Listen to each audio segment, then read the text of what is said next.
NCS কোর্সটা আগের থেকে নেওয়ার ইচ্ছা ছিল, সো দ্যাটস ওয়াই আমি এবার থার্ড সেমিস্টারে এনসিএস কোর্সটা নিয়েছি, কারণ অনেকে কালচার হেরিটেজ সম্পর্কে আসলে আমরা কিন্তু ততটা জানি না।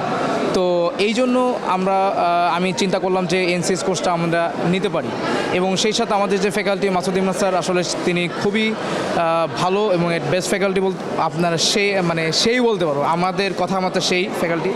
সো আজকে আমাদের হেরিটেজ প্রোগ্রামটা আসলে খুব ভালো লাগতেছে, সবার উপস্থিতি দেখে আসলে খুবই ভালো লাগতেছে এবং নিজের কাছে খুব গর্ববোধ হচ্ছে। সো আমি রান্না যেহেতু পারি, সেই জন্য আমি একটা বাবুর্চি এবং সানগ্লাস বাবুর্চি বলতে পারেন, তো সানগ্লাস বাবুর্চি একটা লুকে আমি আসছি আজকে।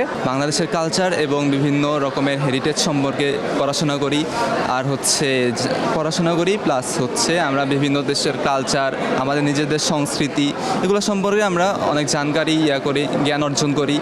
আর আজকে আমি যেই জিনিসটা প্রেজেন্ট করছি সেটা হচ্ছে পুলি পিঠা, যেটা বাংলাদেশের খুবই ঐতিহ্যগত একটা পিঠা, স্পেশালি এটা চাঁদপুরের একটা ঐতিহ্যবাহী পিঠা।